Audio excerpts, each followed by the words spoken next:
So I think the really interesting thing about this from the point of view of where we're at in the business, which is my other passion, obviously a lot, is that the playing field is extremely level right now, and I want to talk a little bit about that and what I mean. And I've seen already a lot of talent down here. I think, you know, I had written just a little observation to set this up. I think, you know, ideas and craft are the two things that I'm just going to power hose you down with in a second. And relationships are what it's all about. Relationships, I can already tell you in less than 24 hours here, you don't have a problem with. And I don't think you have a problem with ideas or craft either. So let's take a look at what I have to say. Another cut in prices. Carriages, horses, buggy whips must sell quick. One thing we know for sure, everything is different today and will be even more different tomorrow. Cars will drive themselves and fix themselves. Ad blocking will get even fiercer, causing more head-on moments for the ad business. Vine has withered, and social media casualties may spread even further.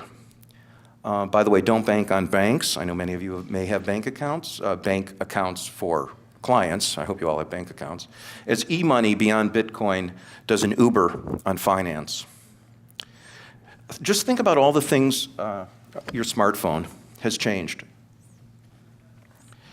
No more cameras, landline phones, maps, newspapers, tape recorders, radios, TVs, video cameras, no more post office, no more secretaries, no more offices, no more bank tellers, no more compasses, no more alarm clocks, no more watches, no more guidebooks, no more yellow pages, no more cookbooks. These were all businesses. The law of unintended or unanticipated consequences. I know there's a thing called the law of unintended consequences. What about the law of unanticipated consequences? Think about it. The light bulb didn't really create lighted rooms at night. It created jazz and rock and roll. The car didn't really create a way to move people around. It created the strip mall, which created the suburbs, which created the computer. And on and on and on. As my friend Joanna Penna-Bickley, Global Creative Director for IBM, said to my New York Way students last December, the question is not what the next disruption will be, but how will you deal with it? So yes, everything is different. Except everything is also the same. People are people. As my hero Bill Bernbach, the greatest communicator ad man ever, said, times change, people don't. And what he meant was we still love, fear, care, dream, enjoy, question. And you can add to this another fact. Companies, not-for-profits, products, still have to create messages that impact human behavior. Or to put it another way, as Peter Drucker said, there are no profit centers within companies, only outside. We need customers. Even if you're just trying to make people save the whales, those are customers. So, how do you navigate these opposing forces? A world where everything is disruption, a world where people are the same. You need ideas. You need better ideas, you need bigger ideas, you need weirder ideas, you need smarter ideas. And what is an idea? An idea is something invisible, with no weight, no sound, no height, no smell, yet it can move a mountain. Philosophers, brain scientists, psychologists, and other assorted VSPs, very smart people, have wrestled with this question for thousands of years. After a lifetime of working in this field and living in it, my dad was a madman, I've come up with only one workable answer as to what an idea is. An idea is something that when someone says they have one, everyone in the room shuts up and leans a little forward in their seat, like you just did. Why? Again, I have a theory. Hey, give me a break. I'm a professor now. We're paid to do stuff like that. The fact is that life is weird, messy, and hard. As I'm sure most of you will agree, it has a perplexing habit of being more than a little unpredictable. So, we're constantly looking for clues. Clues for what? Clues for living. And what are clues? New information. Old stuff equals been there, done that. Either boring or effective, but not new. New.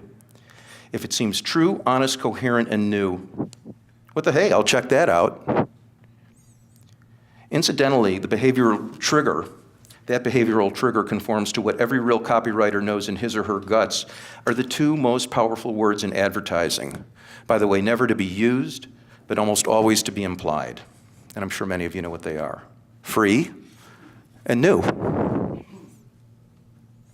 And that's why rooms go silent when you say you've got an idea. They also go silent when your idea sucks. That's something that I'm going to touch on in my next power charged lecture, which we can slow down on the video.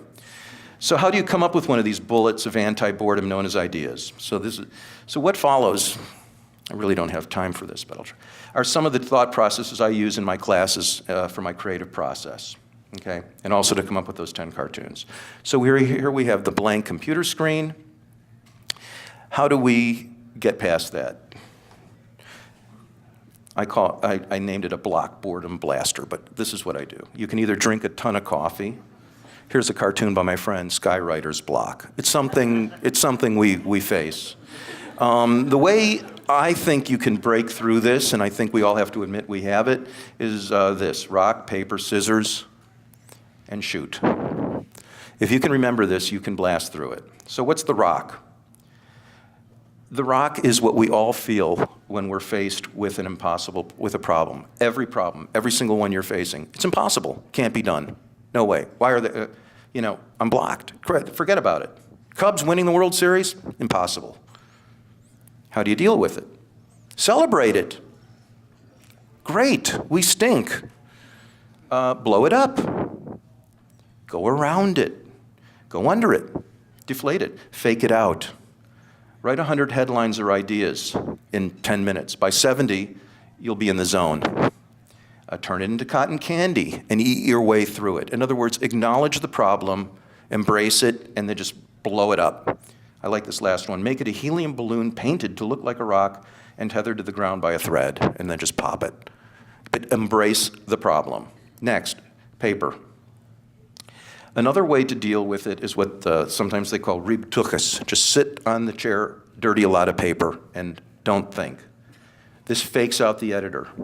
Sometimes they call it the vomit draft. Don't edit, don't look. Do the overnight test. Either come in the morning and look at your scribbles and see if they still look like anything, or better yet, come in the morning and see if you don't look at them and see if you remember anything. The ones that stink, you will not remember. So here's some examples of covering the paper. Okay, the next thing you can do is scissors. All the kids are doing it. The mashup, mashing things up, combining things. It forces your inner wacko mind. I mean, sometimes just take random images from random things and put them to your words.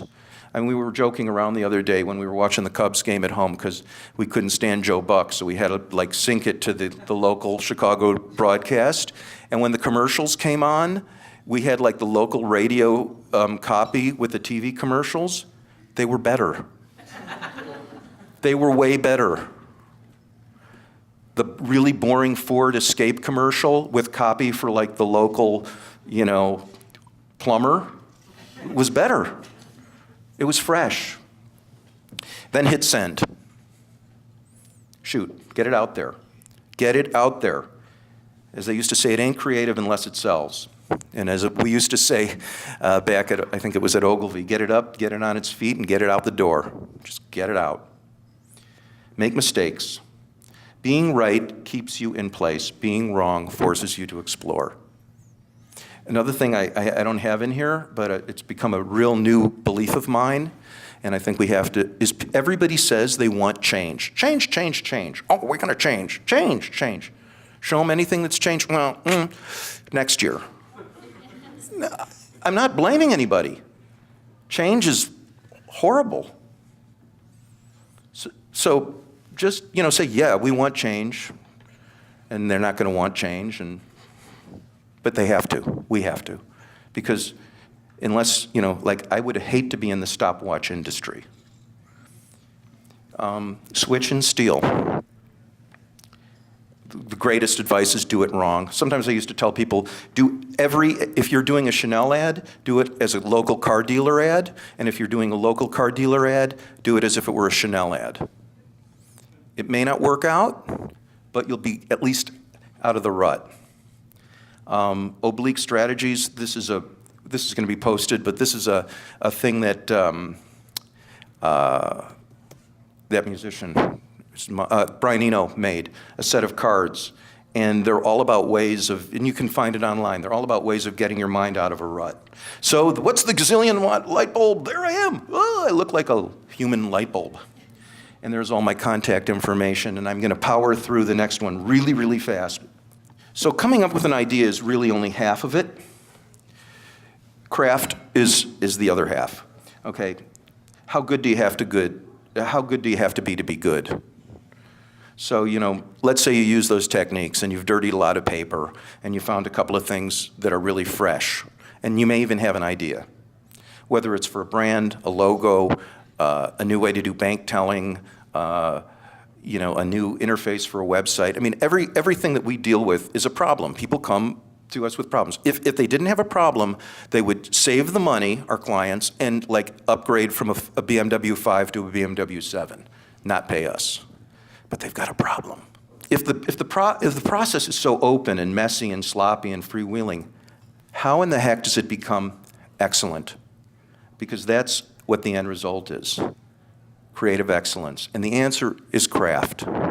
What is craft? It's knowing your scales. It's knowing grammar. It's knowing history. It's knowing color theory. It's knowing movement. It's using your eye. Does it look right? It's using your ear. Does it sound right? It's using your taste. Does it feel right? Right. How do you get craft? How do you get it? Well, it's like that joke about how you get to Carnegie Hall. You just have to practice it. Practice, practice. Listen, listen. Read, read. What does craft do for you? It gives you a broader palette to play on. When you conceive of an idea, you have the tools to execute it. You don't just think, anybody who's a creative director, even if you give them a brief, the first idea will be the one that every team will think of in every agency. If you're in a pitch, the first idea, I guarantee you, every other agency will have it. It lets you cover more ground, believe it or not, taking that cat out in that cartoon. And it makes your ideas come alive, work harder, jump farther, go faster. And it helps you sell your ideas. It really does. It really does. Helps your ideas win. Here's some examples of craft, really quick.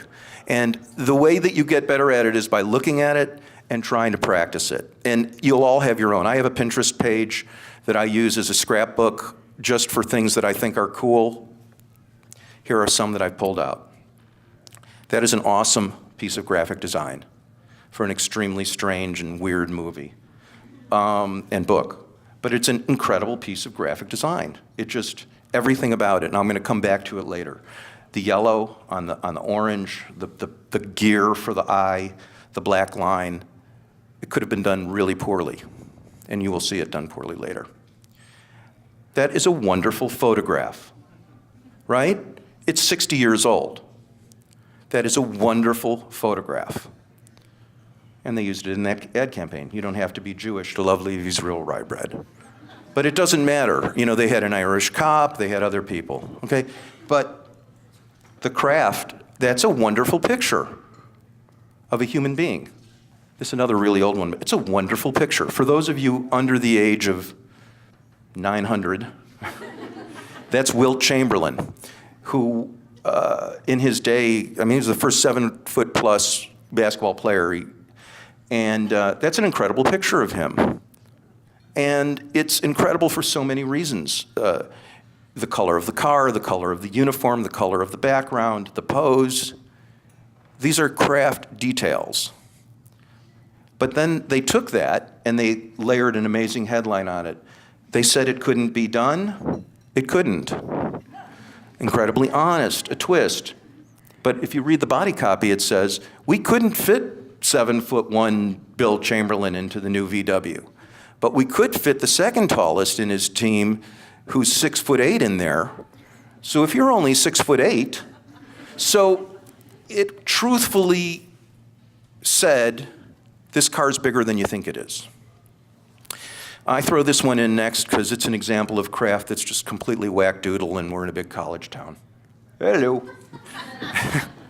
But let's talk about something else. So say you have to be a photographer and you have to take a picture of America's greatest comic playwright. That's an assignment, right? Take a picture of America's greatest comic playwright. Who cares? But maybe today, like America's greatest comic filmmaker. Well, there it is. That's wonderful. There's Neil Simon, rumpled shirt, leaning in. Ha ha ha. Very funny. Good. Decent shot. Or that one. Same guy, same brief. Sucks. Great. Let me repeat. Sucks. Great. Now, if we take it apart, we can figure out why. First of all, the glasses are gone. Secondly, there's one eye almost in the exact middle, sort of horizontal middle of the page, right at you. But they're laugh lines pushed up from his hands. I mean, everything about that is a comic mask. So let's take another one. You have to take a picture of the most serious French intellectual philosopher. We can all picture it. I don't even have to show you the picture, but I will, because it's exactly the picture that you're picturing. Oh, the world is going crazy. I don't even know who he is, but he's serious and French. Right? Or, seen it, boring, wow. And, you know, those of us that work in this, it's really, when you go to a client and you say, well, because art directors are lucky, because people, you know, copywriters really have it bad because everyone who talks think they can write. Art directors just have to do stuff like, well, the visual saturation of the hues of the blah, blah, blah, you know. All right, here's one. Remember these? Awesome. Then they came up with this. The story was Steve Jobs said, I want to do one of those, and you can only have one button on it. And now we've got this. That's craft. That's design. Jobs said the thing that he learned most in college, two things at Reed College, modern dance and calligraphy. By the way, Bill Bernbach was a triple major at NYU. Business, philosophy, and music. What? So then we take old boring books. Look what they do to old boring books. Tender is the Night, F. Scott Fitzgerald. I don't even know what this is. This is Milton Glaser. Look at this image. Heart of Darkness. So you have a brief. You have to do the London shopping guide needs a book cover. I mean, we have designers in here, you know. The Baton Rouge Central Business District is having a trolley ride thing or something. You know, whatever. I love all assignments. So somebody said, well, that's the London tube map. That's interesting. And then they said, what if we made each stop Natsuki, Spurs, records, buttons? And that became the London shopping guide cover. It's a nice solution. It's got craft, his thought. I thought this was really interesting. The Drowned World. Okay, how do we take this into concepts? Ugly pictures can be really great too, and I'm going to get into writing in a second. I know I'm plowing through this. Yuck, oh, gross, awful. A picture of a really scary, yucky rat. Put it on a full page of a newspaper. Cut this out and put it in bed next to your child. Well, that's going to break through the inertia. It's not boring. It's news. It's new. It's telling me that, like, there are big, gross rats like that, and people have to deal with them. Not just be a kind person and get rid of poverty. I love this one because I love I love thinking of the two poor guys at Y&R in the early 60s that had to work on this. They probably hadn't had this candy in their life. And they're sitting there at 11:30 at night on Madison Avenue, smoke-filled room. And one guy says, look at this shit.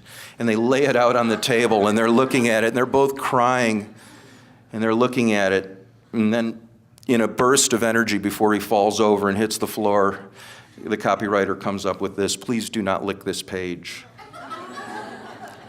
And it comes from saying, that's what it's about, and that completes it. My great friend Sam Gross, who I referenced earlier, I hate him so much for coming up with this cartoon. I don't care if she is a tape dispenser. I love her. But that's, you know, the one thing that's going to save us as a DNA-based wetware, you know, type thing is that a computer never could have come up with that. So let's see how they sucked up the Clockwork Orange thing. Well, when they made it a movie, they did that. Now, you might think, oh, that's pretty good. Why are you complaining? Well, let's look at what the original was. That's what happens when we make little compromises. So that's just, yeah, that's cute. Notice, by the way, all your art directors, the starburst in the upper corner. How much do the art directors love the starburst? Can't you put a starburst in there? Look at what, and then they look at the original one. Look at the skin color. No yellow line on the bottom. What they did is they did a yellow halo. Sometimes you have to look far in a field to get inspiration. Or as I think I may have put in one of the things, as Oscar Wilde said, talent borrows, genius steals.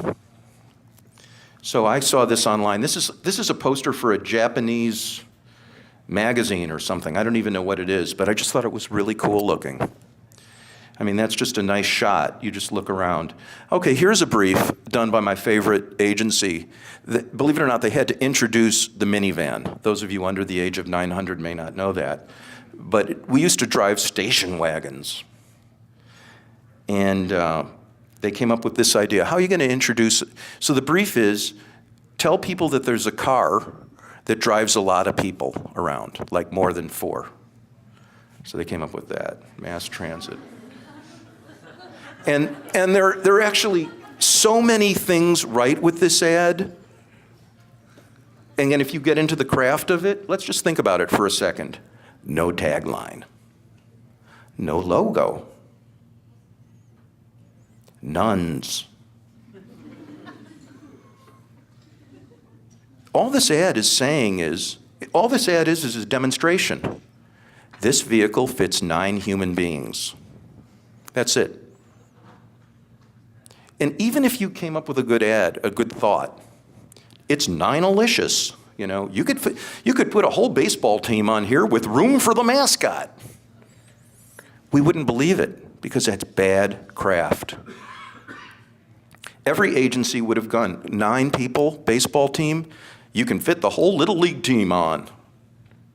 These guys did something else. I know we have crocodiles down here, so I put this in. Carl, what happened? So craft is thinking about things in a nonverbal way. So, yeah, I love that cartoon. By the way, there's an article that I wrote several years ago. You can look it up on Adweek, and it's called All You Need Is Hate.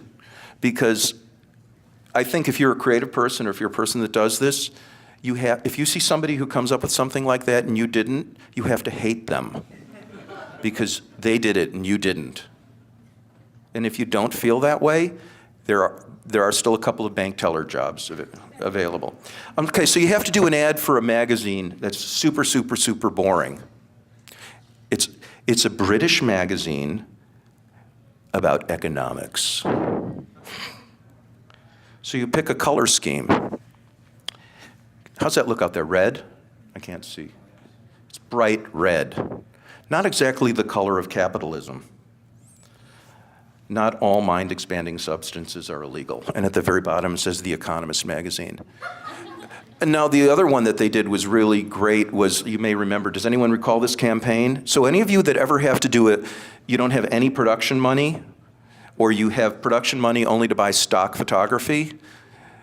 The original one they did for this was a huge headline, and it said, in quotes, "I never read The Economist." And then really small underneath it said, "Management trainee, age 42. So if you're gonna do an all-type ad, make it good. Know the difference. Here's another one of those crazy Japanese things that I saw. I mean, my God, that was probably done 70 years ago. I mean, any web designers out here, just steal that. Just take it. Like, do it for any product that you're working on. I mean, it's incredible. So you have to do a picture of Mount Everest, world's tallest mountain. Yeah. You know, now I'm going to whip through some more stuff. I know we're getting late. This is one of the classics. You know, people thought, people would, you know, who read Rolling Stone went to Canada, but actually they went into the Army. I'm going to skip through this. But here's an example of craft. I told you talent borrows and genius steals. The tragedy of this, and for all you budding graphic designers, you'll know, or successful graphic designers, I think the end result of this, not the person who did this, but the result of it, I think they got like $75. But I see the following in this completely. Can you see? It's exuberant flight, heroic. It's that kind of forward motion. I see that. Then she got like $75. All right, really quick. This even extends to writing. Craft. It's lovely. It's what we do. Somebody could have said after a big battle, never before have so many people owed such a great debt to so few brave soldiers. I mean, that's the type of thing, you know, politicians say. But somebody took a look at that thought and worked on it and said, never have so many owed so much to so few. And that was by Winston Churchill, and he's also quoted as saying, I would have written you a shorter letter, but I didn't have the time. The new Rolls-Royce costs a fortune, but it's worth it because it's the best luxury car ever made. Yeah, okay, it's a good strategy. There are 43,297 incredible details in the new Rolls-Royce, but the one we want to shout about is how quiet it is. Ooh, wow, that's clever. That's a clever line. At 60 miles an hour, sorry, the typo in that one.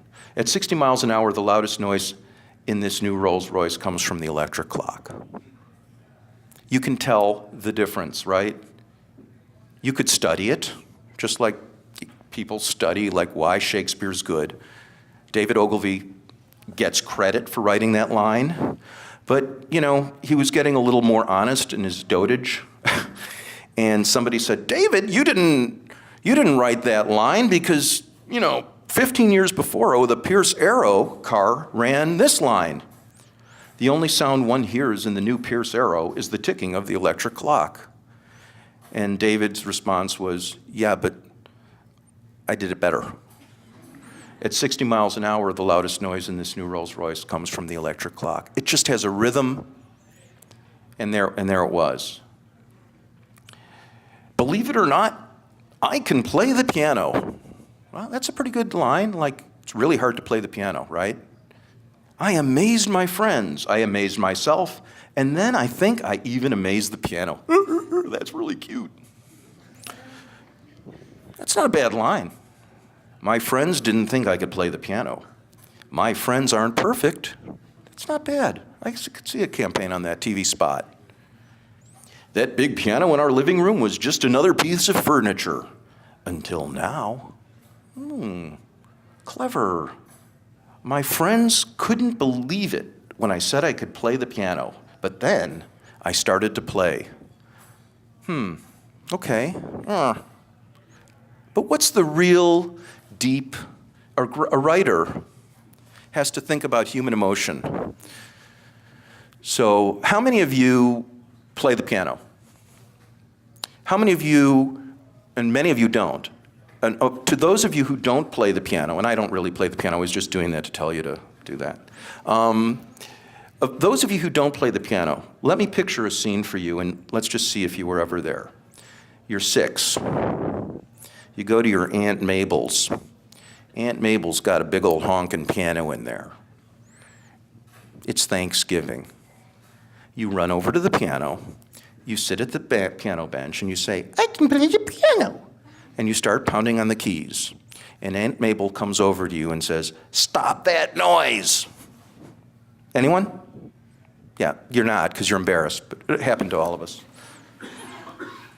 They laughed when I sat down at the piano, but when I started to play, see, so that's craft. That gets into your human emotion of what? Revenge. It's true. They laughed when I sat down at the piano, but when I started to play. Real quick, just to show you how you have to not go with the obvious and how twisting words. So any other car company would have said this car was perfect to sell, but we're not just any other car company. How many times have we gotten that brief? Every attention to detail. You know, you're our only customer. Lemon. Here's one. This one, God, there's not enough money in the world to pay the person who came up with this line. The best car. No, that isn't the line they came up with. But I'm going to tell you, it was a long time ago. Think of the difference between the best car and the ultimate driving machine. Look how old that line is. I mean, that car is a vintage right now. So that's craft. There's my information. Thanks a lot.